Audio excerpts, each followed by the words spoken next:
ایران پاکستان کو ثالث بنا کر اچھی نیت سے مذاکرات کے نئے دور میں داخل ہو گیا ہے۔ ایرانی وزیر خارجہ نے واضح کیا کہ امریکہ پر عدم اعتماد کے باوجود بات چیت کے عمل میں شریک ہیں۔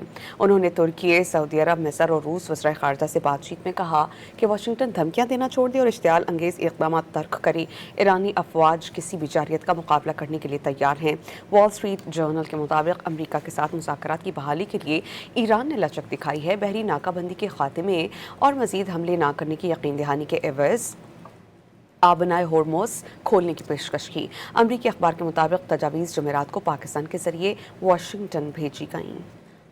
ایران پاکستان کو ثالث بنا کر اچھی نیت کے ساتھ مذاکرات کے نئے دور میں داخل ہو گیا ہے۔ ایرانی وزیر خارجہ عباس اراغچی نے مذاکرات میں پیش رفت سے آگاہ کر دیا، باور کرایا کہ امریکہ پر اعتماد نہ ہونے کے باوجود مذاکرات کر رہے ہیں۔ عباس اراغچی نے ترکی، سعودی عرب، مصر اور روس کے ہم منصبوں سے ٹیلی فون پر گفتگو کی اور خطے میں مزید کشیدگی روکنے میں دوست ممالک کی سفارتی کوششوں کو سراہا۔